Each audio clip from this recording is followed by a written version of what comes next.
Dan Boy, lihat dia harus tidur di atas ring. Nggak ada ampun buat dia. Karena dia sudah menerima tantangan yang saya call out. Saat itu ditanya sama wartawan gimana menerima tantangan dari Haris Sofyan. Dan dia sudah bilang menerima, oke. Selamat datang ke dunia saya besok. Kita gas langsung di dunia. Gimana Jordan Boy? Untuk saya nak cakap semua orang boleh cakap. Saya pun boleh cakap. Saya boleh KO kan dia lah. Saya boleh inilah. Saya boleh itu. Tapi dia train hard. Saya pun train hard.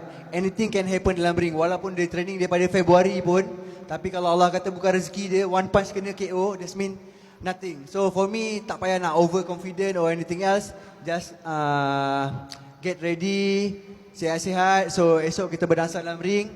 Awak nak tekan saya daripada first round sampai third round. Okay, no problem. So just get ready. That's all.